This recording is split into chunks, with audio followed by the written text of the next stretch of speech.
Mr. President and fellow delegates. 72 ساڵ پێش لە ڕۆژێکی وەگەمڕۆدا دەی کانونی یەکەمی ساڵی 1948 سێ ساڵ دوای دامەزراندنی ڕێکخراوی نەتەوە یەکگرتووەکان جارنامەی جیهانی مافی مرۆڤ بە ئامانجی پاراستنی مافی مرۆڤ لە بوارە جیاجیاکانی ژیان لە کۆبوونەوەی گشتی ڕێکخراوی نەتەوە یەکگرتووەکان لە پاریس بە زۆرینەی دەنگ پەسەند کرا. گەڵاڵەنامەی جیهانی جارنامەی مافەکانی مرۆڤ لە کۆبوونەوەیەکی گشتی نەتەوە یەکگرتووەکاندا 8 وڵاتی جیهان لەوانە یەکێتی سۆڤیەت، عەرەبستانی سعودی و ئەفریقای باشوور دەنگیان بەم ڕێکەوتنامەیە نەدا.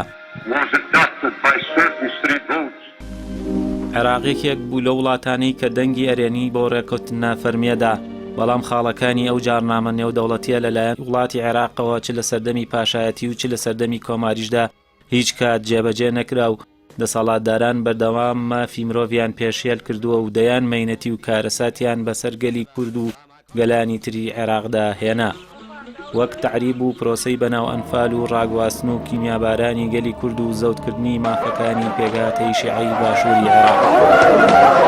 پاش دروستبوونی حکوومەتی هەرێم و دەسەڵاتی خۆماڵی جارێکی تر مافەکانی تاک و کۆمەڵگەی کوردەواری ڕوبەڕووی پێشێلکاریەکی زۆر بووەوە.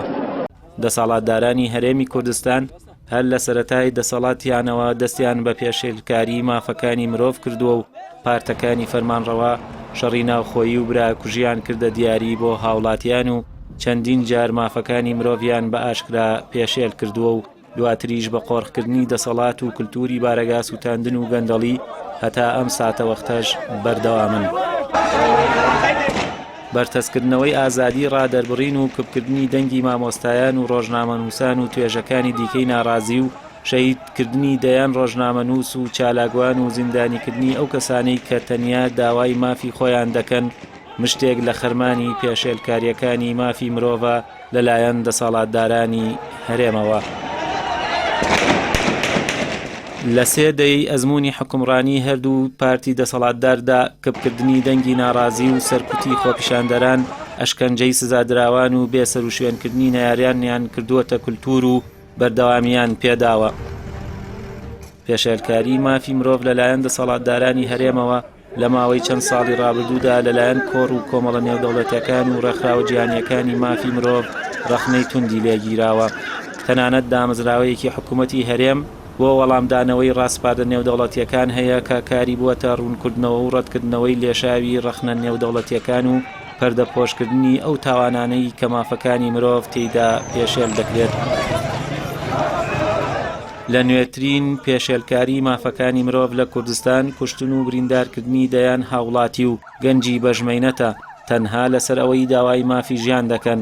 ئەمە بەدەل لەوەی هەموو ڕێگەیەکی تندوتیژی و ڕەشبگیری و ئەشکەنجە و هەڕەشەلێکردن بۆ سەرکوتی خۆپیشاندانەکان گیراوەتە بەر. بەرپرسی کۆمیتە و لقەکانی هەردوو حیزبی دەسەڵاتدار بارەگاکانیان کردووەتە جبەخانە و بە ئاشکرا دەڵێن ئەگەر خۆپیشاندەران بێنە سەرمان دەست ناپارێزین. هاوکات لە هەردوو پارێزگای دهۆک و هەولێر نزیکەی 7 مامۆستا و چالاکوان لە کونجی زیندان توندکراون و نزیکەی 50 کەسیشیان تا ئێستا لە زیندانەکاندا ماون، تەنها لەبەر ئەوەی ویستویانە لەسەر دواکەوتنی موچە خۆپیشاندان ئەنجام بدەن.